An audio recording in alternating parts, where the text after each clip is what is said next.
नमस्कार दोस्तों, एक बार फिर से आप सभी का स्वागत है। और आज हम संविधान में आगे की तरफ बढ़ेंगे और जिसमें हमको क्या पढ़ना है कि भारतीय संविधान की विशेषताएं।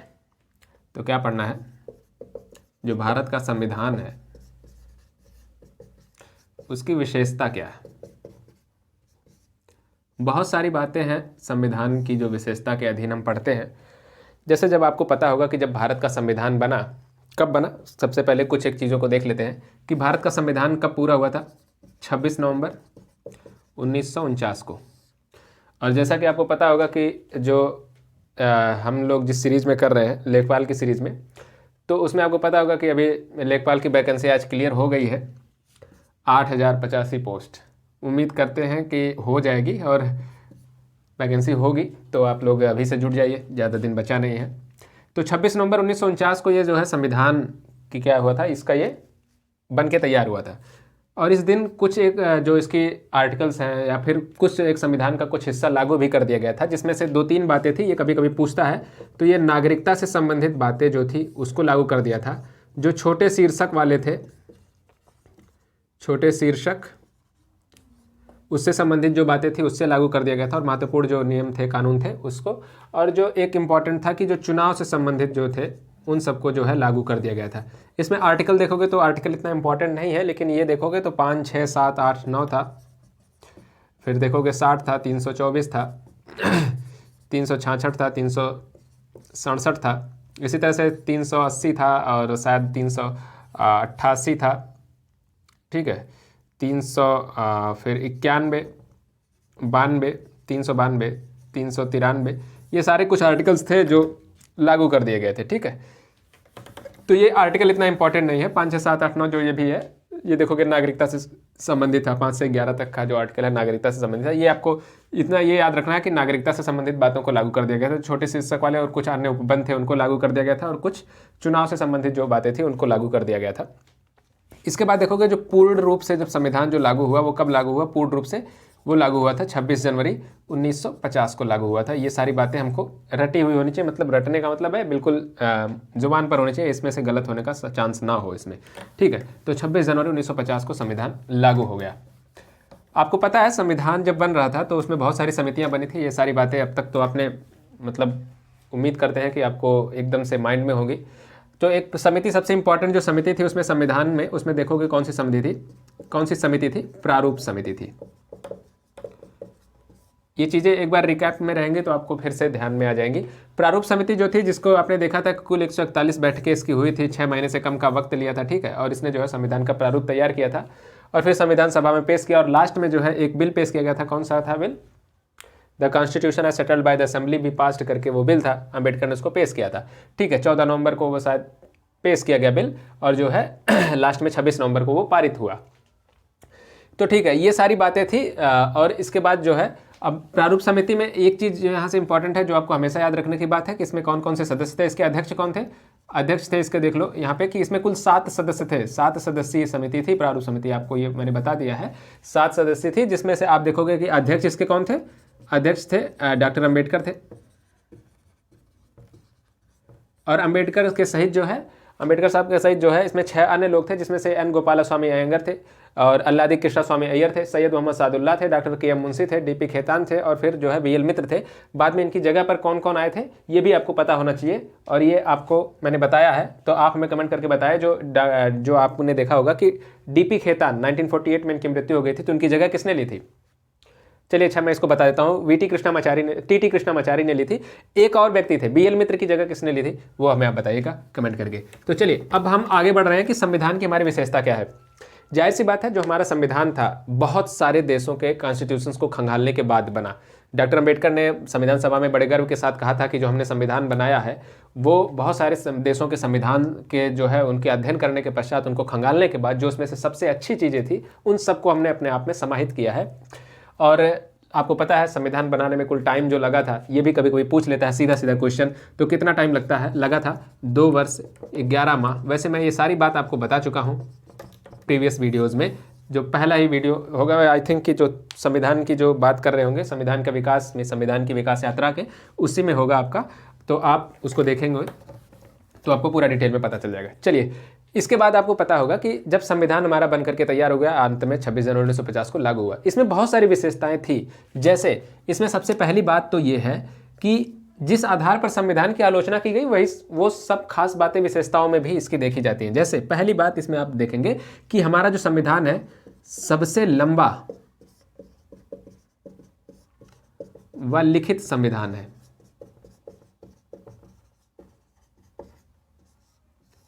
सबसे लंबा और लिखित संविधान है। अच्छा, यहां पहुंचने से पहले हम एक चीज आपको और बताएं कि जब हमारा संविधान बना तब से लेकर के आज तक आप देखोगे तो बहुत सारे संविधान संशोधन किए गए। अगर उन संविधान संशोधनों की आपको बात पता हो, मतलब ध्यान में अगर आ रही हो, तो आपको पता होगा कि हम इसको हालांकि डिटेल में पढ़ेंगे सारे संवैधानिक संशोधनों को, लास्ट में जब संविधान को खत्म कर लेंगे तो कौन कौन से प्रमुख संवैधानिक संशोधन आज तक हुए हैं उसको जरूर हम एक बार रिकैप में लेंगे, क्योंकि वहाँ से एक क्वेश्चन बनने के चांस होते हैं। तो आप देखेंगे उसमें 7वां अमेंडमेंट एक हुआ था, फिर इसी तरह से देखोगे 8वां हुआ था, एक सबसे इंपॉर्टेंट जो है 42वां अमेंडमेंट आपको याद रखने की बात है, 44वां याद रखने की बात है, इसी तरह से 93वां है आपका, 91वां है, ठीक है। और इसी तरह से अगर आप देखें तो 61वां अमेंडमेंट भी इम्पॉर्टेंट हो जाता है। और इसी तरह से आप देखेंगे तो 93वां के बाद आप 103वां 101 उतना इंपॉर्टेंट नहीं है, लेकिन 103वां उतना इंपॉर्टेंट हो जाता है।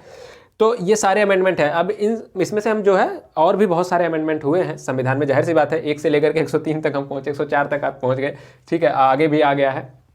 तो फिलहाल के लिए हम उसमें से देखेंगे कौन कौन से बहुत इंपॉर्टेंट थे, लेकिन इसमें से हमको जो सबसे ज़्यादा इंपॉर्टेंट है वो जो ये 42वां अमेंडमेंट है वो हमको पढ़ना है डिटेल से, और 44वां भी पढ़ना है डिटेल से। ये जो अमेंडमेंट आए ये बहुत ही एक ऐसा मोमेंट था जहाँ पर बहुत ही उठा पटक वाला दौर था ये एक तरह से। कि जो 42वां अमेंडमेंट हुआ था वो कब हुआ था? 1976 में हुआ था, 1976 में। और उसी के पहले 1973 में एक बहुत ही महत्वपूर्ण मामला आया था, डॉक्टर केशवानंद भारती वाला, केशवानंद भारती वर्सेस ये केरल सरकार वाला, शायद केरल सरकार वाला मामला था। और इसमें जो है सुप्रीम कोर्ट ने अंततः एक निर्णय दिया था जिसमें कहा था कि संविधान का जो मूल ढांचा है उसमें परिवर्तन नहीं किया जा सकता। तो ये मूल ढांचे का जो सिद्धांत है, ये कई बार एग्जाम में पूछा है कि मूल ढांचे का जो सिद्धांत है वो कहाँ से आया था। तो मूल ढांचे का आपका जो सिद्धांत है वो आप देखोगे, तो ये जो मूल ढांचे का सिद्धांत है वो कहाँ से आया है? केशवानंद भारती का जो मामला है, केशवानंद भारतीवाद में ये आया था, ठीक है। चलिए अब आगे बढ़ते हैं कि विशेषताओं को देखते हैं। बाकी सारी चीज़ों को हम आगे अभी डिटेल में पढ़ेंगे, धीरे धीरे करके कर लेंगे। 10-15 दिनों में हमें जितना जरूरी है वो इस सीरीज़ के लिए कर लेंगे, बाकी हम पॉलिटी को पढ़ते रहेंगे एक सीरीज़ में। तो चलिए, इसमें सबसे लंबा और लिखित संविधान है, इसका मतलब क्या है? जाहिर सी बात है हमारा संविधान बहुत लंबा है। जाहिर सी बात है हमारा जब संविधान शुरुआत में जब 26 नवंबर 1949 को बन करके तैयार हुआ तो आपको पता होगा कि इसमें कितने थे? 395 आर्टिकल्स थे। तो अनुच्छेद कितने थे? 395 आर्टिकल थे। इसमें आप देखोगे कितने भाग थे इसके? 22 भाग थे उस वक्त, ठीक है। और देखोगे तो अनुसूचियों की जब बात करेंगे तो कितनी अनुसूचियां थी उस समय? 8 अनुसूचियां थी। ये हमारा मूल संविधान है। मूल संविधान की जब बात करेंगे तो मूल संविधान में ये वाली सारी बात थी कि 395 अनुच्छेद थे, 22 भाग थे और 8 अनुसूचियां उसमें थी। बाद में अभी तक की जो वर्तमान की स्थिति देखेंगे तो तकरीबन इसमें देखोगे 470 प्लस आर्टिकल्स हो गए हैं। इधर बढ़े होंगे, 2019 तक के थे 470 आंकड़े, तो मुझे लग रहा है कि एक आध बढ़े होंगे। 470 आप याद रखिए, अगर 2019 तक आप देखेंगे तो 470 आर्टिकल्स थे। साथ ही आप देखोगे तो अभी संविधान में वर्तमान में 25 भाग हैं, तो 22 से 3 भाग बढ़े हैं। और साथ ही देखोगे अनुसूचियां जो हैं वो 12 अनुसूचियां हो गई, ठीक है। तो 12 अनुसूचियां हो गई हैं संविधान में। वर्तमान स्थिति ये है, 25 भाग हैं, 12 अनुसूचियां हैं, 470 आर्टिकल्स, ठीक है। तो ये सारी बात थी। अब जाहिर सी बात है इसके बड़े होने का विस्तृत, ये वैसे भी बड़ा है, इसके विस्तृत होने के पीछे बहुत सारे कारण हैं, जिसमें से 2-3 प्रमुख कारण ये थे कि अगर आप देखें जो हमारा पूरा संविधान है, हम देखते हैं कि हमारे जब भी हम संविधान का अध्ययन करते हैं तो उसमें हम देखते हैं कि हम बार बार ये चीज़ें पढ़ते हैं कि जो भारत शासन अधिनियम 1935 का था उसका बड़ा असर है हमारे संविधान पर। ये हमें बहुत बार पढ़ा होगा, बहुत बार देखा होगा।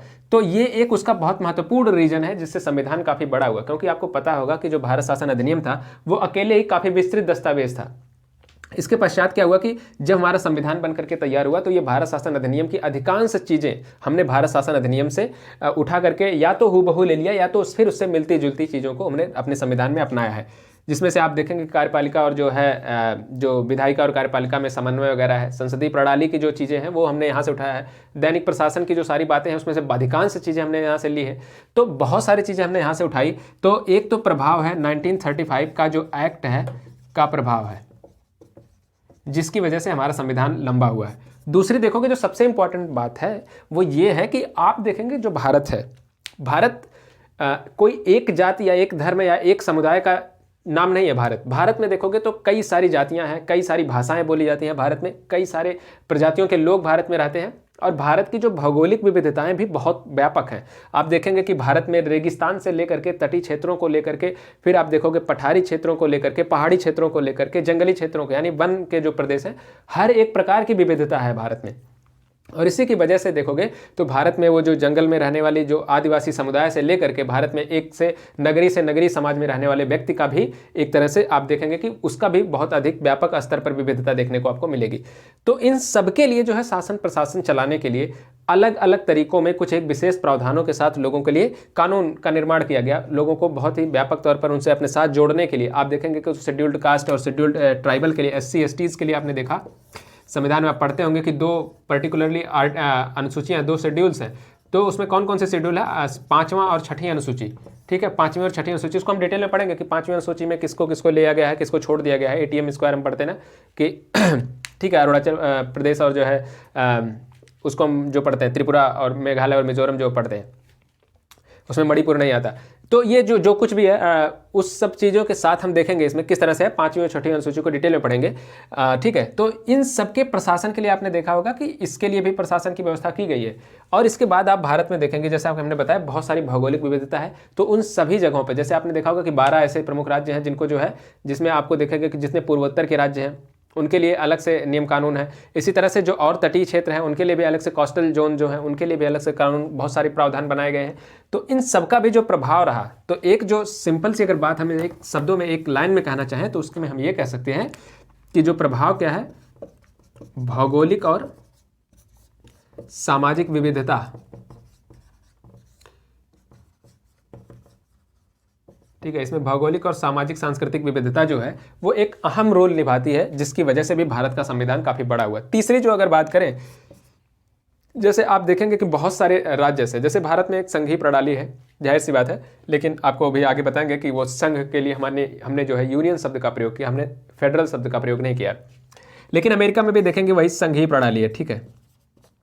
तो अमेरिकी संघ में आप देखोगे बहुत सारी बातें जैसे ऐसी हैं, जैसे अगर बात करें संविधान की तो वहाँ पर राज्यों का भी अपना संविधान है, ठीक है। यहाँ पर एक देखोगे एक केंद्र है और इसके अंदर बहुत सारे राज्य जो है, 50 राज्य हैं अमेरिका में, और उन सबका अपना अपना संविधान खुद का है, ठीक है। इसी तरह से नागरिकता भी अलग अलग है इनकी, यहाँ की भी नागरिकता होती है, राज्यों की भी। जैसे अगर मान लेते हैं फिलाडेल्फिया है तो फिलाडेल्फिया की नागरिकता उसके पास अलग से होगी, फिलाडेल्फिया का अपना संविधान होगा, अपना ध्वज होगा, सब कुछ अपना है।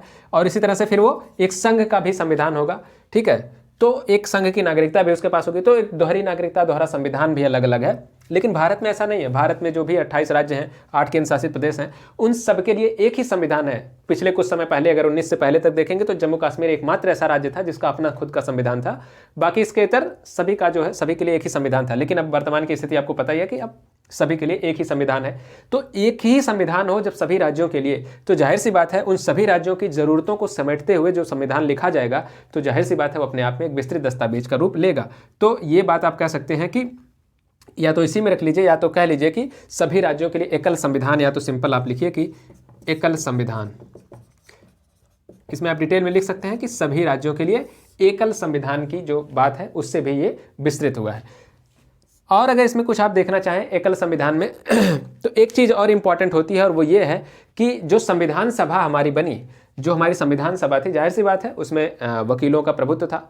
और जब संविधान लिखा गया तो जाहिर सी बात थी उन्होंने अपनी, जैसे आपने देखा होगा कि बहुत सारी ऐसी बातें होती हैं, जब आप वकील के पास अगर किसी काम के लिए जाएं तो वो कुछ बातें ऐसे बताएगा कि ये धारा ये है और इसके अधीन ये सारी, मतलब इतना क्लिष्ट होती है कि आपके सामान्य समझ से बाहर होती है, सामान्य प्रयोग की बातचीत से बाहर होती है। तो इसी तरह से संविधान में ऐसी भी कुछ बातें हैं जिसके आधार पर संविधान की आलोचना भी की जाती है, हमने पहले ही लेक्चर में पढ़ा था। तो इसका एक ये भी रीजन है कि जो वकीलों का प्रभुत्व रहा, जिससे जो है क्लिष्ट शब्दों का जब प्रयोग किया गया, और बाद में जिसमें नियम कानून जो इतने क्लिष्ट हुए, जो उसमें उनका वर्णन भी करना पड़ा। जैसे और राज्यों के संविधानों में देखोगे तो बहुत सारी ऐसी बातें जो संविधान में कही गई, उनको राजनीतिक जो पार्टियां हैं वहाँ की, उनकी परिपाटी पर, उनकी समझ के ऊपर छोड़ दिया गया कि ठीक है, उनको जो अच्छा लगेगा उस हिसाब से वो उसको मैनेज करेंगे, उस हिसाब से कर लेंगे। लेकिन भारत में ऐसा कोई वो नहीं किया गया कि भारतीय राजनीतिकों पर भरोसा करके कि ठीक है वो जैसा सोचेंगे वैसा कर लेंगे, वैसा नहीं किया गया। यहाँ पे हर एक छोटी से छोटी बात का भी विस्तृत वर्णन किया गया, ठीक है। उसमें राजनीति के ऊपर जो है राजनीतिक पार्टियों या राजनीतिक परिपाटी पर नहीं छोड़ा गया कि वो कुछ भी डिसीजन लेंगे, ठीक है। एक चीज़ें इसका वर्णन जो करना पड़ा, जैसे एक एक आर्टिकल का फिर वर्णन भी विस्तृत रूप से किया गया कि कैसे कैसे क्या होगा। जैसे अब आपको अगर पढ़ें इलेक्शन कमीशन अगर पढ़ें तो उसमें उसके जो है संरचना तक का वर्णन मिल जाता है। तो ऐसे में संविधान इस वजह से भी विस्तृत हुआ। तो आप यहाँ पर एक हिसाब से लिख लीजिए, चाहे लिख लीजिए वकीलों का प्रभुत्व या फिर क्लिष्ट शब्दों का प्रयोग, जिसकी वजह से वर्णन करना पड़ा संविधान का, इस वजह से भी संविधान विस्तृत हुआ। तो ठीक है, एक तो ये हमारे पास हो गया कि संविधान हमारा जो है सबसे लंबा लिखित संविधान है, ठीक है। ऐसा दुनिया में ऐसा कोई भी और संविधान नहीं है जो इतना बड़ा और इतना विस्तृत दस्तावेज हो। हमारा भारत का ही संविधान है जो इतना बड़ा और विस्तृत दस्तावेज है। अच्छा, संविधान में एक चीज़ अब जानिए, ये हमने कहा कि लिखित संविधान है, ऐसा क्यों? जब हम बात करते हैं ना किसी भी देश के संविधान की, तो संविधान दो तरह का हो सकता है। संविधान एक तो हो सकता है कि लिखित संविधान हो, और एक हो सकता है अलिखित संविधान हो। अच्छा, एक चीज़ यहाँ समझने की बात है कि जब हम अलिखित कहते हैं, इसका मतलब ये बिल्कुल नहीं है कि वो लिखा ही नहीं गया, वो लिखा गया। जैसे इसके अधीन अगर एग्जाम्पल आप देखोगे तो ब्रिटेन का नाम ले सकते हो, इसके अधीन आप भारत का नाम ले सकते हो, अमेरिका का नाम लिख सकते हो, बहुत सारे लोगों का नाम लिख सकते हो, ठीक है। तो इसमें ब्रिटेन में क्या होता है कि ब्रिटेन में जो संविधान होता है ना, बिल आया, बिल पास हुआ, कानून बना, ठीक है। यहाँ पर दिक्कत क्या है कि यहाँ पर कोई संविधान की किताब नहीं बनाई गई, ठीक है, ब्रिटेन में, कि जो है संविधान लिखा जाएगा बाकायदे और उसको संहिताबद्ध बेसिकली आप कहें, उसको नहीं किया गया। हमारे यहाँ पे एक विस्तृत संहिताबद्ध दस्तावेज है, इस वजह से कहा जाता है कि ये लिखा गया है। और ये बेसिकली ये सोच के नहीं लिखा गया कि इसमें क्या होता है, बिल आई वो लिखी होती है ना, वो बिल बिना लिखे हुए कैसे समझ में आएगा किसी को। बिल उसी तरह से यहाँ पे भी आती है, वो लिखी हुई बिल होती है, लेकिन एक वहाँ पे क्या है कि एक खाँचे में जो है कह ले एक किताब का रूप नहीं उसको दिया गया, एक संहिताबद्ध उसको नहीं किया गया। इस वजह से इसको कहते हैं अलिखित संविधान है और ये लिखित संविधान है, ठीक है। ये इसमें डिफरेंस जानना बहुत जरूरी था। तो भारत का संविधान लिखित संविधान है, अमेरिका का संविधान लिखित नहीं है, वो अलिखित है, ठीक है। तो एक तो ये सबसे इंपॉर्टेंट विशेषता थी भारत के संविधान की। अच्छा, अब देखें, अगर दूसरी अगली बात देखें तो हमारा संविधान, जाहिर सी बात थी कि बहुत जगहों से हमने अपने संविधान को लिया है, ठीक है, बहुत सारे राज्यों से हमने लिया है। हम लास्ट में एक उसके अभी हम एक तो जनरल सी बात कर लेते हैं कि एक संविधान की विशेषता देख रहे हैं तो विभिन्न स्रोतों से विहित, इसको कर लीजिए, विभिन्न स्रोतों से विहित का मतलब होता है लिया गया है। तो विभिन्न स्रोतों से क्या किया गया है, विभिन्न स्रोतों से लिया गया है। इसमें आप देखेंगे जैसे बहुत सारी चीज़ें, जैसे अंबेडकर ने शुरुआत में ही कहा था, हमने आपको बताया कि क्या कहा कि हमने बहुत सारे देशों के संविधान को खंगालने के बाद इसको जो है तैयार किया है। तो इसमें अगर देखें जैसे बहुत सारी बातें, जैसे अगर देखें एक इंपॉर्टेंट को देख लेते हैं, बाद में हम एक साथ ही सबको पढ़ेंगे कि कौन कौन सा चीज़ हमने कहाँ कहाँ से लिया है। एक जनरल एग्जाम्पल के लिए देख लें, जैसे मूल अधिकार है, मूल अधिकार। इसी तरह से इंपॉर्टेंट है कि मूल कर्तव्य, हालांकि ये बाद में जोड़ा गया है मूल कर्तव्य, है ना, नीति निर्देशक तत्व,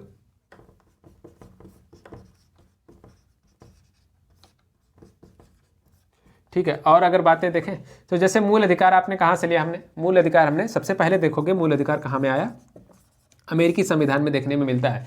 इसके बाद हमने यहाँ पर अपनाया अमेरिका से के संविधान से, इसलिए माना जाता है कि हमने लिया है। मूल कर्तव्य को देखोगे तो यूएसएसआर से लिया गया है। ये अब ये खत्म हो गया यूएसएसआर, अब इसको रूस कह लीजिए, लेकिन ये जो है जो यूएसएसआर का जो गणतंत्र था या फिर कह लें कि जो साम्यवादी शासन था रसिया का, उससे लिया गया है। तो अभी वर्तमान में फिलहाल इसको यूएसएसआर का विघटन हो गया है। तो ये मूल यूएसएसआर से लिया गया था, जब इसका विघटन नहीं हुआ था उससे लिया गया था। नीति निर्देशक तत्व तो देखोगे तो हमने आयरलैंड से लिया है। सबसे पहले नीति निर्देशक तत्व तो कहाँ दिखा था, आयरिश संविधान में दिखा था। इसी तरह से बहुत सारी बातें, जैसे अगर और भी चीज़ें देखें तो संविधान संशोधन, अगर देखो संविधान संशोधन कहाँ से लिया हमने, साउथ अफ्रीका से लिया है। ये इंपॉर्टेंट चीज़ें हैं जहाँ पर हम एक बार फिर से रिपीट कर देंगे उस चीज़ों को एक साथ सारी एक टेबल के रूप में। तो संविधान संशोधन हमने साउथ अफ्रीका से लिया। इसी तरह से आप देखोगे कि आपातकाल एक इंपॉर्टेंट बात आती है। आपातकाल हमने कहाँ से लिया है? आपातकाल हमने लिया है, कहाँ से लिया? वाइमर गणतंत्र से लिया है, यानी कि ये जर्मनी से हमने लिया है, जर्मनी से। ठीक है, इन सारी चीज़ों के साथ बहुत सारी और बातें, जैसे अगर हम देखें एक और चीज़ अगर देख लीजिए कि संसदीय शासन, ये हमने कहाँ से लिया है? ये हमने लिया है ब्रिटेन से लिया है। इसी तरह से और भी चीज़ें देखो, कनाडा है, कनाडा से हमने क्या लिया था? कनाडा से हमने लिया कि जो राज्यपाल की नियुक्तियां होती हैं, ठीक है, वो हमने लिया था। और के उसी कनाडा के ही संविधान से हमने लिया है कि जो है एकात्मकता का लक्षण जो हमारे संविधान में दिखता है कि केंद्र सरकार ज़्यादा मजबूत होगी राज्यों की तुलना में, वो भी जो लक्षण लिया गया है वो कहाँ से लिया गया है? उसी तर्ज पर लिया गया है, कनाडा से ही। तो ऐसी बहुत सारी बातें, इसी तरह से जापान वगैरह से भी हमने बहुत सारी चीज़ें ली हैं। उन सारी चीज़ों को हम एक टेबल के रूप में लास्ट में देख लेंगे जब हम सब कुछ कर लेंगे इसको। तो आगे चलते हैं। अब इतने के बाद ये इतने बहुत इंपॉर्टेंट है जिसमें से बहुत ज़्यादा इस यहाँ से क्वेश्चन बनने के चांस होते हैं, इसलिए हमने इसको एक बार यहाँ पे कर दिया। एक बार फिर से वहाँ पर देख लेंगे इसको। तो बहुत सारे स्रोतों से हमारा संविधान लिया गया, ठीक है, ये भी लक्षण है और इसी कारण से संविधान को बनाने में इतना टाइम भी लगा। बहुत सारे स्रोतों को देखने में, खंगालने में टाइम लगता है। तीसरी जो सबसे खास विशेषता है संविधान की, नम्यता और अनम्यता का समन्वय है। नम्यता का मतलब क्या होता है? सरल होता है, सरल, या फिर कह लो या लचीला भी इसको कह सकते हो। अनम्य का मतलब होता है कठोर से है। तो सरल और लचीला और कठोर से है अनम्यता का मतलब। जब आप बात कर रहे होते हैं कठोर का मतलब क्या होता है, सबसे पहले कठोर को देखें। कठोर का मतलब होता है कि संविधान का जो संशोधन किया जाता है ना, संविधान को इतने आसानी से बदला नहीं जा सकता। तो कठोर का मतलब है संविधान संशोधन की दृष्टि से हमारा संविधान देखेंगे तो इसका। अब नम्यता का मतलब ये क्या है कि जिसको आसानी से बदल दिया जाए या जिसको आसानी से बदलने के योग्य हो। तो इसका एग्जाम्पल अगर देखोगे, कठोर का एग्जाम्पल जैसे अमेरिका है। अमेरिका का जो संविधान है ना, वो इतना आसान नहीं होता वहाँ पे संविधान संशोधन करना, ठीक है। वहाँ पे संविधान संशोधन का मतलब है बहुत मुश्किल से, बहुत ही विशेष बहुमत की जरूरत होती है, बहुत आसानी से वो संविधान संशोधन नहीं होता। तो इसीलिए कहा जाता है अमेरिका का जो संविधान है वो काफ़ी कठोर है। और एक बात याद रखिएगा कि जब भी संविधान बहुत कठोर होगा, इसका मतलब वो होगा कि जो संघीय शासन होगा वो उतना ही मजबूत संघीय शासन होगा। और संघीय शासन की प्रमुख विशेषता होती है कि कठोर संविधान, ठीक है, संघीय शासन की विशेषता है, ये आप याद रखिएगा, कभी कभी एग्जाम में ऐसे आ जाता है ये। अनम्यता का मतलब है लचीला या सरल, जिसको आसानी से बदल दिया जाए। जैसे ब्रिटेन में देखोगे सबसे सामान्य तरीके से संशोधन जो होता है, सामान्य बहुमत से भी संशोधन होता है ब्रिटेन में। लेकिन भारत में आप देखेंगे तो हम भारत को पढ़ रहे हैं, चूंकि भारत में ना तो इतना आसान है और कुछ मामलों में ना इतना कठिन है। तो कुछ मामलों में कह दें तो बहुत आसान होता है संविधान संशोधन, सामान्य रूप से संशोधन किया जा सकता है। जैसे अगर किसी राज्य का नाम बदलना है तो सामान्य संशोधन, सामान्य रूप से बहुमत होगा, बहुमत हो जाएगा तो सामान्य रूप से संशोधन कर दिया जाएगा। इवन किसी राज्य को समाप्त करना है तो भी ये काम किया जा सकता है, ठीक है। किसी राज्य के बारे में कुछ भी परिवर्तन करना है, यानी कि कुछ भी का मतलब संवैधानिक जो संसदीय ढांचा या संघीय ढांचा जो है उसमें परिवर्तन अगर नहीं हो रहा है, उसके इतर कुछ भी किया जा सकता है। उसके लिए जो है हम सामान्य रूप से, सामान्य बहुमत से उसका संशोधन कर सकते हैं, ठीक है। जैसे अगर आप ये एक सिंपल सी बात याद रखिए, आपका अगर नाम बदलना है ना तो ये आपके घर वाले बहुत आराम से कर देंगे, ठीक है। आपका नाम बदल देंगे, तब तक बदल देंगे जब तक वो आप कॉलेज नहीं जा रहे हैं, आपका नाम लिखा नहीं गया। इसके बाद आपको नाम बदलवाना अगर पड़ा, ठीक है, अगर इसके बाद आपको मान लीजिए आप बड़े हो गए, आपका एक बार नाम लिखा गया, ठीक है, और इसके बाद आप जब जाएंगे अब नाम बदलना है तो फिर आपको नाम बदलने के लिए बहुत मुश्किल होती है। फिर आपको पेपर में निकलवाना पड़ता है बाकायदे, फिर उसका फिर सारे आपकी मार्कशीट वगैरह सब में चेंज करवाना पड़ेगा। ये इतना आसान नहीं होता। तो वो ये प्रक्रिया अगर शुरू से होती तो ये काफ़ी कठोर प्रक्रिया है, इतना आसान नहीं है कि हर कोई कर पाए। लेकिन अगर आप समझिए कि अगर आपके पास, घर वालों के पास ये इजाज़त होती है कि आप कभी भी अपनी मार्कशीट पे नाम काट के लिख दीजिए दूसरा नाम, तो वो आ जाएगा नाम। तो ऐसा नहीं होता, ठीक है। एक चीज़ है कि सरल, उसको कह देंगे तब बहुत सरल है, मतलब आसानी से बदल दे रहे हैं। लेकिन ये कठोर है जब नहीं बदला जा सकता इतने आसानी से। तो भारत के संविधान में इन दोनों का मिक्सचर है, कुछ मामलों में बहुत आसान होता है, कुछ मामलों में बहुत कठिन है। कठिनाई के मामले, जैसे सरल के मामले में मैंने बताया आपको कि राज्यों का नाम वगैरह बदलना है, इन सारी चीज़ों से किसी भी संबंधित कोई सामान्य जो विधान है उनको बदला जा सकता है। जबकि मूल ढांचा या संघीय ढांचा जो कह रहे हैं ना, संघीय ढांचा, संघीय ढांचा में परिवर्तन, अगर ऐसा कुछ नहीं हो रहा है, इसके इतर बदला जाता है सामान्य विधेयन से। अब इसमें देखोगे ना, जब संघीय ढांचा में अगर परिवर्तन हो रहा है किसी तरह का, जैसे कि संघीय ढांचा में परिवर्तन का मतलब है चुनाव को लेकर के कोई बात हो रही है, ठीक है, चुनाव के साथ साथ अगर आप देखेंगे किसी दूसरे राज्य के या किसी दूसरे राष्ट्र के या देश के साथ हमारा विवाद है और फिर उसको जो कुछ जमीनें देनी है, जैसे अभी आपने देखा होगा कि जो बांग्लादेश के साथ जमीनों का हस्तांतरण किया गया उसकी अगर बात करें, तो ऐसे में भारत के साथ संघीय ढांचे में किसी भी तरह का परिवर्तन, अगर आपको जीएसटी में कोई परिवर्तन लाना है, ठीक है, जीएसटी क्योंकि एक संघीय ढांचे का वो कर है, एक सौ है केंद्रीय कर व्यवस्था प्रणाली है जिसमें सारे राज्यों के सहमति से ही उसमें कोई भी परिवर्तन किया जा सकता है। ऐसी कोई भी परिवर्तन की चीज होती है तो ऐसे में हमारे पास दो चीजें होती है, ठीक है। अब उन दो चीजों को देखते हैं, कौन सी दो चीजें होती है संविधान में। आप देखेंगे कि दो तरह का, जब 368 के अधीन संशोधन होता है एक, ठीक है, जो हमारा संशोधन होता है आर्टिकल 368, संविधान संशोधन के लिए कौन से आर्टिकल का प्रयोग किया जाता है, आर्टिकल 368। अब 368 के अंदर ये देखोगे ये सामान्य संशोधन नहीं है, सामान्य संशोधन से हटकर, सामान्य संशोधन जब होगा तो संविधान लचीला है, इसका मतलब जब ये इस आर्टिकल के तहत होगा इसका मतलब संविधान कठोर है। अब इस आर्टिकल में क्या होता है, इस आर्टिकल में दो तरह का, एक में है कि आपको सामान्य बहुमत चाहिए, किसी भी संविधान में आपको संशोधन करना है तो जो सामान्य बहुमत है दोनों सदनों का, दोनों सदनों में आप यहां पे लिखिए कि राज्यसभा और लोकसभा जो आपकी है, दोनों सदनों में आपको सामान्य बहुमत चाहिए। सामान्य बहुमत का मतलब क्या होता है, जैसे आपको पता है लोकसभा में 545 सीटें हैं, वैसे 550 टोटल स्ट्रेंथ है, 545, राज्यसभा में 245 की स्ट्रेंथ होती है, 250 टोटल है। तो अब आपको क्या होगा कि 245 का आप आधा कर दीजिए और +1 कर लीजिए, तो जितनी सीट होगी उसमें वो उसका बहुमत हो जाएगा। इसी तरह से इसका भी आधा कर लीजिए और फिर +1 कर लीजिए तो आपकी ये हो जाएगी। तो इसका आधा करके आप देख लीजिए कितना हो जाएगा, आधा करिए, भाग दे के मैं बताऊँ 200 कितना आ जाएगा, 74, 272 आ जाएगा, है ना, 272 आएगा। इसका मतलब 273 सीटें चाहिए आपको यहाँ पर लोकसभा में। इसी तरह से यहाँ पर देखोगे तो आपको इसी तरह से आधा करके और +1 कर दीजिए तो आपको चाहिए कितनी, उतनी राज्यसभा में चाहिए, ठीक है।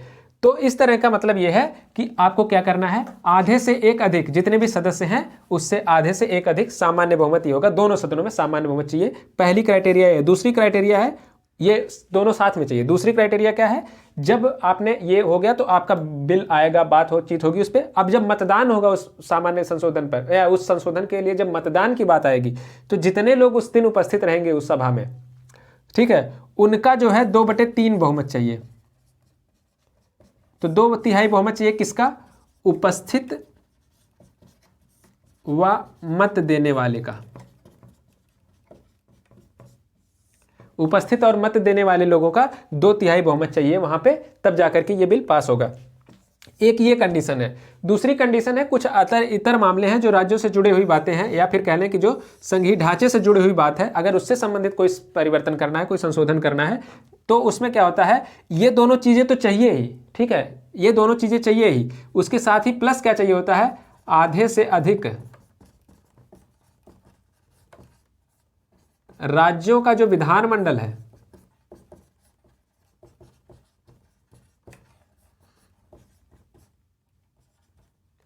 तो आधे से अधिक विधानमंडल का सहयोग भी चाहिए होगा, मतलब उनका भी पक्ष में होना जरूरी है कि वो भी हामी भरे, उनका भी कह लें कि बहुमत इधर होना चाहिए। आधे से अधिक राज्यों के विधानमंडल का भी जो होगा हामी भरना बहुत जरूरी है, उनका भी मतदान देना जरूरी होगा, और वो आधे से अधिक पक्ष में होने चाहिए उसके कि हाँ ऐसा हो सकता है, ऐसा किया जाए, ठीक है, तो उनका मत भी होना चाहिए।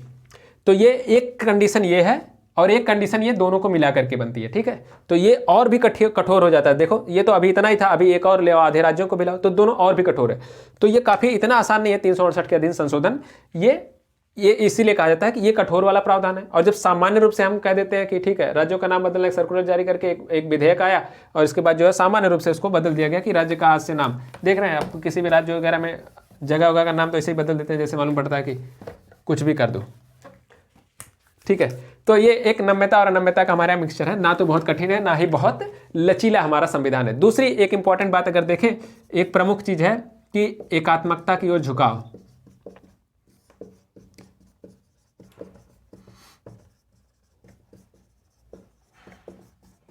क्या है, एकात्मकता की ओर झुका हुआ संघीय व्यवस्था है, ठीक है। एकात्मकता का मतलब क्या होता है, एकात्मक का मतलब ऐसा होता है ऐसी सरकार होगी जहां पर क्या होता है ना, सामान्य रूप से जैसे होती है क्या कि एक सरकार होती है वहाँ पर दो सरकारें नहीं होगी। जैसे हमारे यहाँ क्या संघीय ढांचे में क्या होता है, संघ में क्या होगा, एक तो केंद्र सरकार होगी, राज्य स्तर पर सरकार होगी। ये अमेरिका में है क्या है, केंद्र है और राज्य है। हमारे यहाँ क्या, हमारे यहाँ 3 स्तर की सरकार है।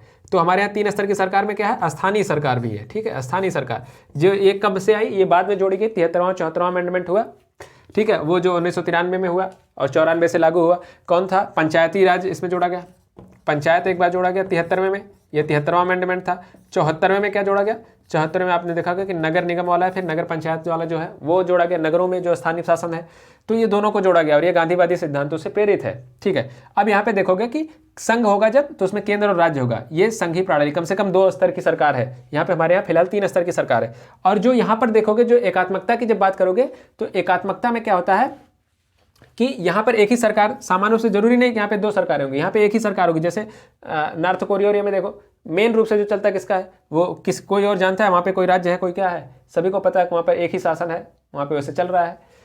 ठीक है, तो वहाँ पर एक, जैसे जहाँ पर राजतंत्रीय शासन होगा ना, वहाँ पर एक सरकार की बात होती है सामान्य रूप से। तो ये है एकात्मकता की ओर झुकाव। हमारा जो संविधान है, अब यहाँ पे क्या है, हमारे यहाँ एकात्मकता, एकात्मक संविधान का लक्षण अगर पहले देख लें, एकात्मक का लक्षण देखें, फिर हम संघीय बातों को समझ पाएंगे। जो एकात्मक सरकार होगी, एकात्मक सरकार होगी, वहाँ पर जो है एक सरकार होगी। सबसे पहली बात तो ये है, एक सरकार होगी। एक सरकार के साथ जरूरी नहीं है कि वहाँ पे संविधान है या नहीं है। तो संविधान जो है हो भी सकता है, संविधान हो भी सकता है या फिर नहीं भी, मतलब जरूरी नहीं है कि संविधान हो।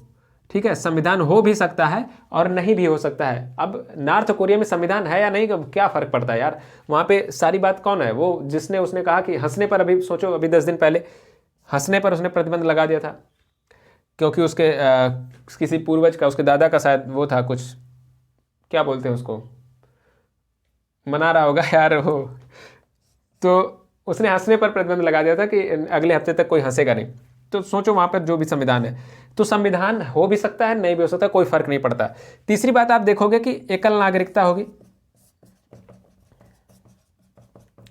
ठीक है, एकल संविधान अगर होगा भी तो एकल संविधान होगा, वहाँ पे कोई वो नहीं है, दोहरा संविधान नहीं, एक संविधान होगा, एकल नागरिकता होगी, है ना।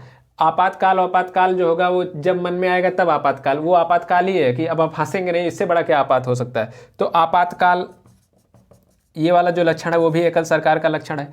इसी तरह से अब वहाँ पे और देखोगे कि और क्या हो सकता है, ऐसी बहुत सारी बातें हैं उसमें हो सकती हैं। तो अब यहाँ पे लेकिन संघ की जब आप बात करोगे, संघ में देखोगे कि तो 2 स्तर की सरकार होगी, कम से कम 2 स्तरीय सरकार। हमारे यहाँ 3 स्तरीय सरकार है, सरकार होगी, 2 स्तर की सरकारें होंगी। इसके बाद देखोगे कि दोहरा संविधान होगा। अभी आप डाउट में ना आइए कि हमारे यहाँ तो एकल संविधान है, वो हमारे यहाँ एकल संविधान है, वो हमारे यहाँ का एकात्मक लक्षण है, एकल संविधान। ठीक है, वो एकल संविधान जो अगर आप संघ की जब बात करोगे ना, तो एक आदर्श संघ के रूप में आप देख पाएंगे। इसका एग्जाम्पल जो हमेशा दिया जाता है वो किसको दिया जाता है, अमेरिका का नाम लिया जाता है कि अमेरिका में एक आदर्श संघ की बात देखने को मिलती है। और एक आदर्श संघीय प्रणाली कहाँ देखने को मिलती है, संसदीय प्रणाली, वो ब्रिटेन में देखने को मिलती है। हमारे यहाँ दोनों का मिला जुला रूप है, संघीय प्रणाली है, संसदीय प्रणाली को भी हमारे यहाँ है। अब देखोगे, पहले इसको देख लेते हैं, दोहरा संविधान है, दोहरी नागरिकता भी होगी। यहां पर देखोगे न्यायिक सर्वोच्चता होगी, न्यायिक सर्वोच्चता, और कठोर संविधान होगा। यहां पर संविधान कठोर है कि लचीला, इसमें मतलब कठोर तो मतलब संविधान नहीं कठोर है, संविधान इतना लचीला है कि वो खुद ही व्यक्ति ही संविधान है। तो ठीक है, वहां पे संविधान की कठोरता की बात नहीं कर सकते आप एकात्मकता में। एकात्मक में आप कहिए कि लचीला संविधान है, एकात्मक के लिए आप देखोगे तो लचीला संविधान है। ठीक है, और यहाँ पे न्यायिक सर्वोच्चता तो नहीं, वो व्यक्ति ही न्याय है। ठीक है, एकात्मकता में सामान्य रूप से ऐसे होता है कि व्यक्ति विशेष रूप से सरकार होती है। ठीक है, वो व्यक्ति ही सरकार। अगर आप इवन आप चाइना की भी बात करें, जाहिर सी बात है चाइना नॉर्थ कोरिया से ज़्यादा सही है, लेकिन फिलहाल वहाँ पर भी एक ही पार्टी की सरकार बनती है, हमेशा एक ही पार्टी होती है, उसी में से व्यक्तियों को चुना जाता है। आप अभी जब हम उसको अमेरिका के विभिन्न संविधानों को जब पढ़ेंगे, तुलना करेंगे लास्ट में, तब हम इसमें देखेंगे। इसमें फिलहाल इस वाली सीरीज में तो नहीं उसमें ज़रूरत पड़ेगी। तो ये इंपॉर्टेंट बात है कि कठोर संविधान होगा। ठीक है, ये जो प्रमुख बातें हैं, अब यहाँ पे देखोगे कि एक सरकार, इसकी तो हमारे यहाँ नहीं है फिलहाल, संविधान हो भी सकता है, हमारे यहाँ संविधान है और हमारा संविधान कठोर भी है, लचीला भी है, लेकिन जब लचीला संविधान हमारा होता है तो वो एकात्मक लक्षण दिखाता है। जो हमारे यहाँ संविधान में लचीलापन प्रभाव जो क्या सकते हैं प्रावधान है, लचीले प्रावधान है, वहाँ से आप देख सकते हैं कि वो एकात्मक लक्षण हमारे दर्शाते हैं। जब हम न्यायिक सर्वोच्चता की बात करते हैं तो हमारे यहाँ भी न्यायिक सर्वोच्चता है, न्यायिक सर्वोच्चता के साथ हमारे यहाँ संसदीय व्यवस्था है, तो संसदीय संप्रभुता भी हमारे यहाँ और न्यायिक सर्वोच्चता भी हमारे यहाँ। दोहरा संविधान की बात करें तो हमारे यहाँ दोहरा संविधान नहीं, हमारे यहाँ एक ही संविधान है, ये भी एकात्मक सरकार का लक्षण है, एक संविधान। इसी तरह से आपातकाल की जब बात करोगे, आपातकाल देखोगे ना, संसदीय जो संघीय जो प्रणाली होती है उसमें आपातकाल जैसी कोई बात नहीं, उसमें राज्यों का अपना कानून है, राज्य अपने हिसाब से देखते हैं। लेकिन जो आपातकाल है वो हमने जर्मनी के संविधान से लिया, जाहिर सी बात है। और आपातकाल जो है बेसिकली देखोगे एकात्मक सरकार, यानी जो केंद्र सरकार ने ऐसे सारे काम, एक चीज आप सामान्य रूप से याद रखें कि ऐसे सारे काम या ऐसे सारे भी लक्षण किसी सरकार के जो केंद्र सरकार को मजबूत बनाता है राज्यों की तुलना में, वो सारे के सारे कौन से लक्षण होंगे, एकात्मक लक्षण होंगे। अब आपको एग्जाम्पल या विकल्प में जो भी मिले आप बस जरा सा भी ध्यान लगाइए और ये सोचिए क्या इससे केंद्र सरकार मजबूत होती है, अगर हाँ तो वो एकात्मक सरकार को मजबूत बना रही है, वो एकात्मक है, यानी वो केंद्र की ओर झुका हुआ संविधान होगा, वो बात होगी, तो जाहिर सी बात है वो एकात्मक सरकार के लक्षण होंगे। जब भी केंद्र की तरफ झुकाव ज्यादा दिखे किसी बात का या केंद्र सरकार सशक्त दिखे, उसे आप समझिए कि एकात्मक लक्षण है वो। ठीक है, चलिए अब आगे बढ़ते हैं।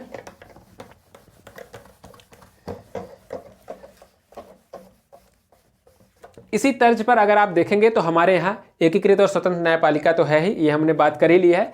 आप अगर देखें तो हमने मौलिक अधिकार हमारे यहाँ दिए गए हैं। हमारे संविधान की एक प्रमुख विशेषता है मौलिक अधिकार।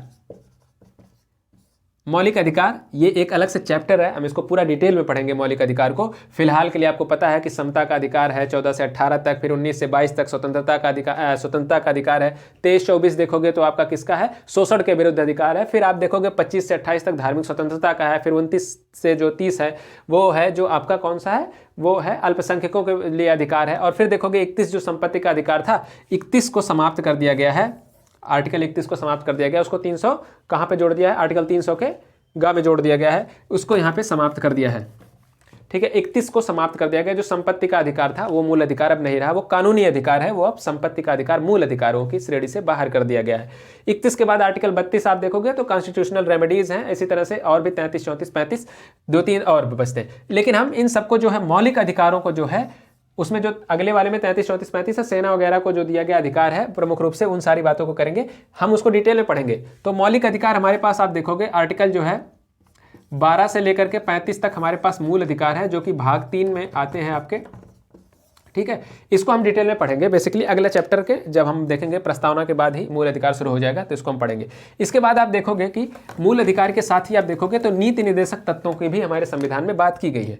नीति निर्देश, अच्छा एक चीज मूल अधिकारों के बारे में आपको बताते चले कि जो मूल अधिकार होते हैं, एक यहाँ पे आप याद रखिएगा, नोट करके वहीं पर लिखिए कि मूल अधिकार जो है वो क्या है, राज्य के विरुद्ध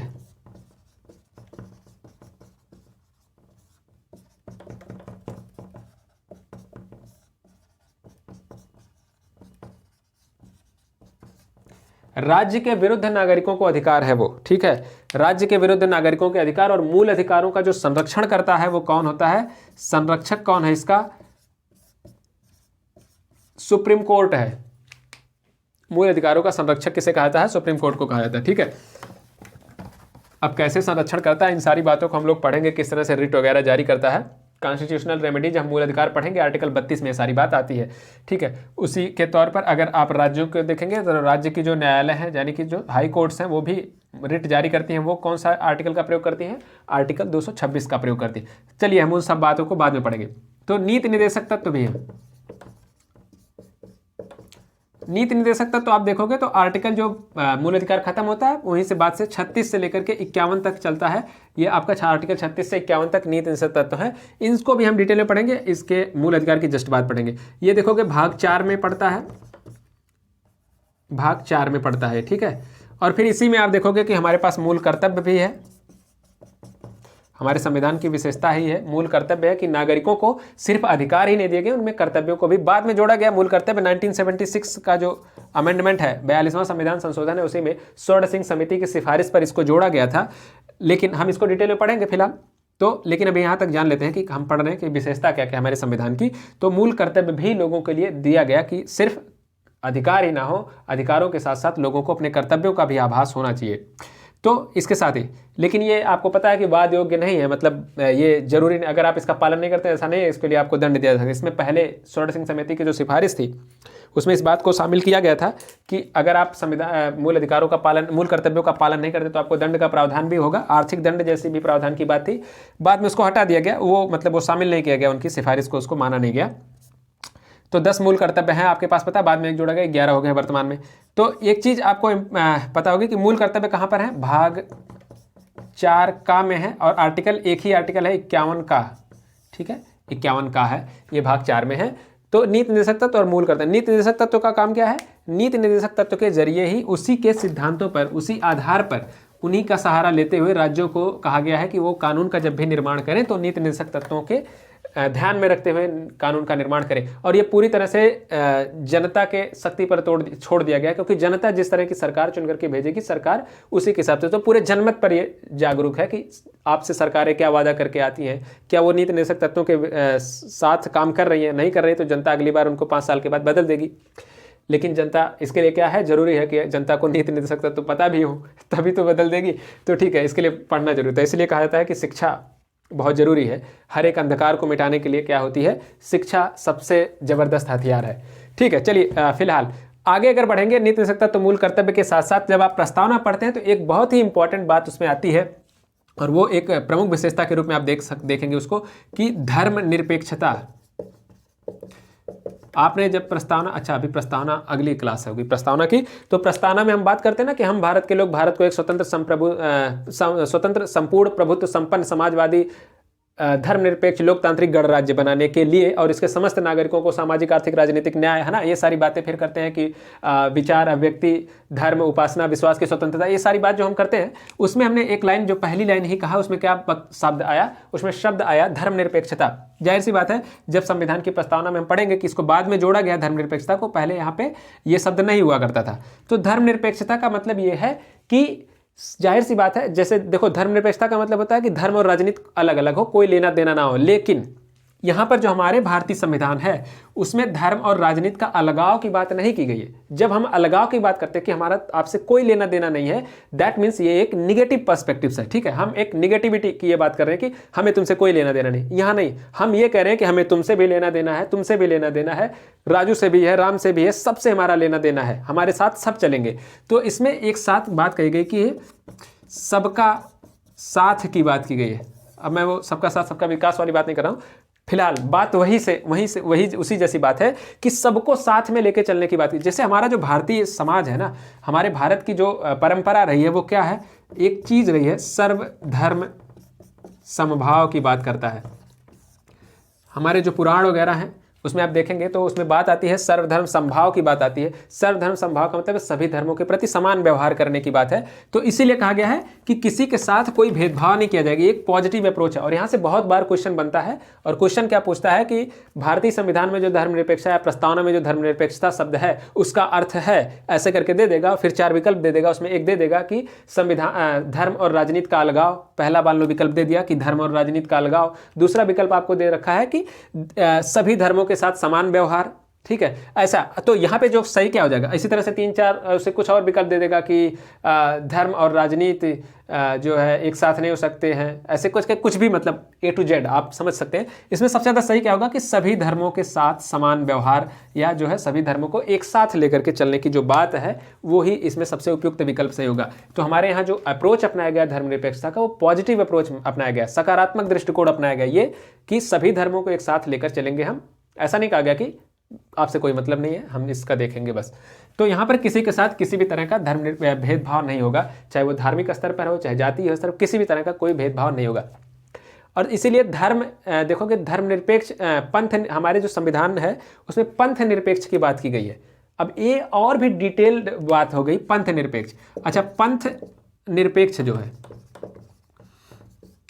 अब यहाँ पे देखेंगे ना, जो धर्म निरपेक्षता, बेसिकली धर्म की बात करें कि हिंदू धर्म है, मुस्लिम धर्म है, क्रिश्चियनिटी है ना, इसी तरह से यहूदी धर्म है, ये सारे धर्म हो गए। जब हम पंथ की बात करते हैं ना, तो धर्म के अधीन कई सारे पंथ होते हैं। जैसे अगर आप देखेंगे हिंदू धर्म है, जैसे उसमें एक है वैष्णव जो संप्रदाय है, वैष्णव संप्रदाय है, एक शैव संप्रदाय है, शैव संप्रदाय। इसी तरह से आप देखोगे कि एक जो गोरखपुर के साइड के लोग होंगे, वहाँ पे बाबा गोरखनाथ हैं, उनके नाथ संप्रदाय के लोग हैं, ठीक है। इसी तरह से तो वो सभी एक पंथ है, नाथ पंथी उनको कहा जाता है। इसी तरह से शैव पंथी हैं, वैष्णव पंथी, सब इनका अपना अपना है। तो मतलब जब हम पंथ की बात करते हैं ना, तो हम बहुत ही ब्रॉड बात कर रहे हैं, बहुत नीचे से, मतलब बहुत सूक्ष्म लेवल पर जाकर के बहुत विस्तृत हम बात कर रहे हैं, सबको समाहित करते हुए चल रहे हैं। सिर्फ धर्मों की बात नहीं कर रहे हैं, एक एक छोटे छोटे पंथों की भी बात कर रहे हैं। तो ये पंथ निरपेक्ष जो शब्द है वो धर्म निरपेक्षता से ज्यादा व्यापक शब्द है, उससे ज्यादा चीजों को अपने व्यापकता में समेटते हुए चलता है ये, ठीक है। अब चलिए, तो ये सारी बात है कि इसमें किसी भी तरह का कोई भेदभाव नहीं, हमने सकारात्मक दृष्टिकोण हमारे संविधान में अपनाया गया है कि सभी के साथ, सभी को साथ में लेकर चलेंगे हम, सभी के साथ समान व्यवहार की बात कही गई है। एक चीज हमारे यहाँ क्या है, वयस्क मताधिकार है।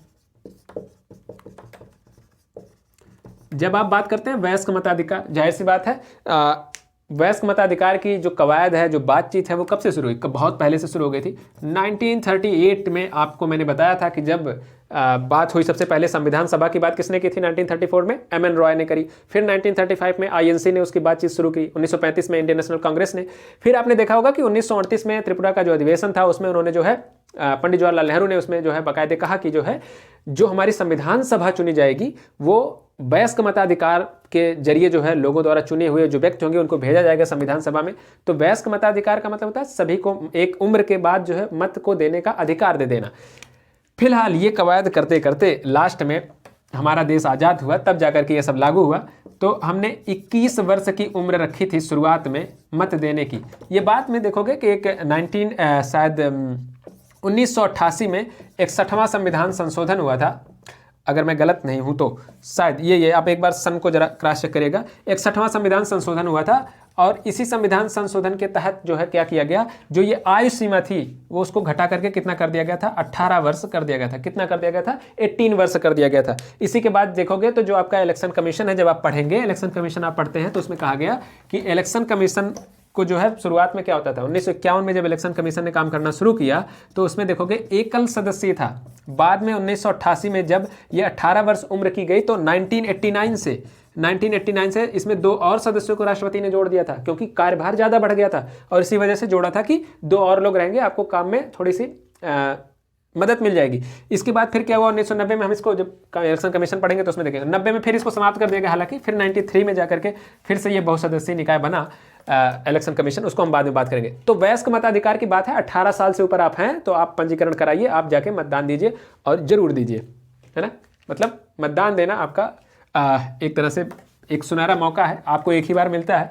ऐसा नहीं है कि सिर्फ आपको बटन दबाने से मतलब होता है, आपको सोच समझ कर मतदान करना होता है कि हम किसे चुन रहे हैं, क्यों चुन रहे हैं, फ्यूचर क्या होगा, इन सारी बातों को ध्यान में रखकर इसलिए मतदान तो जरूर करिए।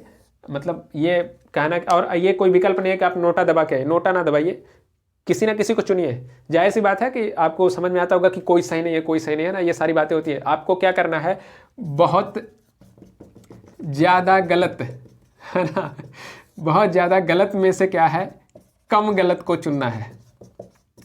जैसे आप जब कभी एग्जाम दीजिए, यूपीएससी वगैरह का एग्जाम देते हैं जब आप, तो उसमें क्या पूछता है, उसमें कहता है कि सबसे उपयुक्त विकल्प चुनिए। उपयुक्त का मतलब ये नहीं होता है ना, उपयुक्त का मतलब होता है जो सबसे ज्यादा करीब का, सबसे ज्यादा सही हो, सबसे ज्यादा सही हो। मतलब अगर आपको यहां पर क्या है कि सबसे गलत, बहुत सारे गलत लोग हैं, 4 मान लो 4 कैंडिडेट हैं, आपको उनका सारे का इतिहास पता है कि सब गलत हैं, इसमें से आपको चुनना है कि सबसे ज्यादा सही कौन सा है, तो आप एक उसको कम से कम चुनिए, है ना। ठीक है, बाकी ये आप इतने समझदार हैं कि आप चुन लेंगे, अब मैं ये नहीं बताऊंगा किसे चुनिए। ठीक है, चलिए अब आगे बढ़ते हैं कि हमने इसको देख लिया, वयस्क मताधिकार की बात है। हमारे यहाँ एकल नागरिकता आपको हमने बता दिया है। इसमें बहुत सारी जगहों पर, जैसे हमने अमेरिका में देखा था कि दोहरी नागरिकता का प्रावधान है, भारत एक एकल नागरिकता का प्रावधान करता है और यही उसकी एक विशेषता है जो उसको एकात्मकता की ओर दिखाता है कि भारत में एकात्मकता की ओर झुकाव हुआ, जो हमारा संघ है वो एकात्मक सरकार की ओर झुका हुआ संघ है, तो एकात्मक विशेषता ये है। इसके बाद आप देखोगे कि हमारे यहाँ स्वतंत्र निकाय, बहुत सारे स्वतंत्र निकाय हैं, इसको हम बहुत डिटेल में पढ़ेंगे। जैसे कि हम चुनाव आयोग से लेकर के अखिल भारतीय सेवाओं की बात अगर करें, 1900 यूपीएससी वगैरह की सेवाएं, इन बहुत सारी चीज़ें ऐसी हैं जो ये हैं जो हमारे यहाँ क्या है, स्वतंत्र निकाय हैं। ठीक है, इसको हम बहुत डिटेल में पढ़ेंगे। बहुत सारी संस्थाएं हैं और संस्थाओं के लिए हम जो है एक अलग से टॉपिक कर रहे हैं, चिंता ना करिए, एक अलग से प्लेलिस्ट आपको मिल जाएगी संस्थान, और उसमें भारत के संस्थान करके ऐसे कुछ टॉपिक बना दिया जाएगा उसमें प्लेलिस्ट, जिसमें 5-5, 7-7 मिनट की सारी संस्थाओं के बारे में डिटेल में जिक्र होगा, तो आप उससे वहाँ से एग्जैक्टली पढ़ पाएंगे, 5-5 मिनट का वो लेक्चर होगा। ठीक है, तो उसको आप अलग से पढ़ लीजिएगा। आपातकाल की बात की गई है, आपातकाल की हमने बात की, जर्मनी से हमने आपातकाल को लिया, इसको भी हम डिटेल में पढ़ेंगे आपातकाल को। तो आपातकाल भी इसकी एक विशेषता है। आपातकाल हमारे यहाँ 3 तरह की आपातकाल की बात की गई, जिसमें हम बोलते हैं राष्ट्रीय आपात बोलते हैं, या बेसिकली संविधान में राष्ट्रीय आपात नहीं किया गया, उसमें कहा गया है आपातकाल की घोषणा शब्द का प्रयोग किया गया। क्या कहा गया है इसमें, जैसे समझने के लिए लिख लेते हैं कि राष्ट्रीय आपात, लेकिन इसके लिए जो संविधान में शब्द प्रयुक्त किया गया है आपातकाल की घोषणा कहा गया है। आपातकाल की घोषणा एक तो ये है। दूसरा जो होता है आपातकाल, उसमें उसको होता है राष्ट्रपति शासन होता है।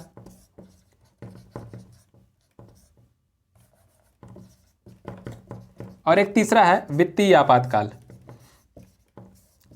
जब हम राष्ट्रपति पढ़ेंगे ना, तब हम इसको इन तीनों आपात को पढ़ेंगे, उसमें डिटेल से कौन कौन से आर्टिकल हैं, कौन कहाँ पे आता है, ठीक है, कि किस तरह से वित्तीय आपातकाल के लिए कौन सा आर्टिकल है, 360 है ना, सारे के लिए आर्टिकल है। तो इसको हम पढ़ेंगे, 355 356 जो भी है वो सब हम पढ़ लेंगे। तो ये भी है आपातकाल। इसके बाद देखोगे त्रिस्तरीय सरकार, हमने बता दिया कि भारत में हमारे यहाँ जो है 3 स्तर की सरकार है। अब 3 स्तर की सरकार में सबसे ज़्यादा जो आपको याद रखने की बात है, जैसे 2 स्तर की सरकार तो हमारे यहाँ चली रही थी कि केंद्र है राज्य है, जो हमारे यहाँ तीसरी सरकार आई जो स्थानीय सरकार जिसे कहा जाता है। स्थानीय सरकार ये देखोगे तो ये कब आई है, 1973, ठीक है, 73 कह रहा हूँ, 1993 1993 में जो है ये अमेंडमेंट हुआ था, 73वां और 74वां अमेंडमेंट दोनों हुआ। और ये लागू कब हुआ, 1994 से लागू होता है।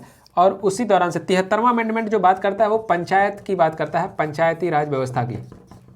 और 74वां जो है वो मतलब कि शहरों में या फिर नगर निगम की बात करो, नगर पंचायत कह लो इसको, ठीक है, नगर निगम या नगर पंचायत जो है वहाँ पे बात करता है। नगर निगम कहिए, बेसिकली नगर निगम कहिए, नगर निगमों की बात करता हूँ। नगर पंचायत यानी फिर नगरीय प्रशासन की बात करता है। ये कहता है गांव ग्रामीण प्रशासन, ये नगरीय प्रशासन की बात करता है। तो दोनों स्थानीय सरकारें हैं, नगरों में, शहरों में, या फिर ये ग्रामीण प्रशासन की बात करता है। ये बाद में हुआ। तो ये एक तरह के हमारे यहाँ 3 स्तर की सरकारें चलती है। ये भी गांधीवादी सिद्धांतों पर आधारित है। सहकारी समितियाँ जब पढ़ेंगे, और उसमें भी जब हम नीति निदेशक तत्व पढ़ेंगे तो इसमें हम देखेंगे कि कहाँ पर आता है पंचायतों का गठन, आर्टिकल 40 इसको तो मतलब रट लीजिए, आर्टिकल 40 में पंचायतों का गठन है, बिल्कुल एकदम रट लीजिए। चलिए एक आखिरी बात बची है सहकारी समितियां, मैंने कहा उसको भी पढ़ेंगे हम, ठीक है। तो लगभग ये सारी चीज़ें जो संविधान की विशेषता थी हमने बहुत डिटेल में कर लिया, काफ़ी कुछ कर लिया, इसमें कुछ भी नहीं छोड़ा है। तो उम्मीद करते हैं कि आपको समझ में आया होगा, और लोगों के साथ शेयर करिए। हम जल्दी से जल्दी सारी चीज़ों को 10 से 15 दिन में हमको उम्मीद है कि हम पॉलिटी की जो भी जरूरी चीज़ें हैं वो खत्म कर लेंगे। कल आप बात शुरू करेंगे वहीं आगे से प्रस्तावना से, और बने रहिए और देखते रहिए, और लोगों के साथ शेयर जरूर करिए, मतलब सबको पता चलना चाहिए कि क्लास चल रही है, और पसंद है तो शेयर मतलब जरूर करिए, ठीक है। नमस्कार।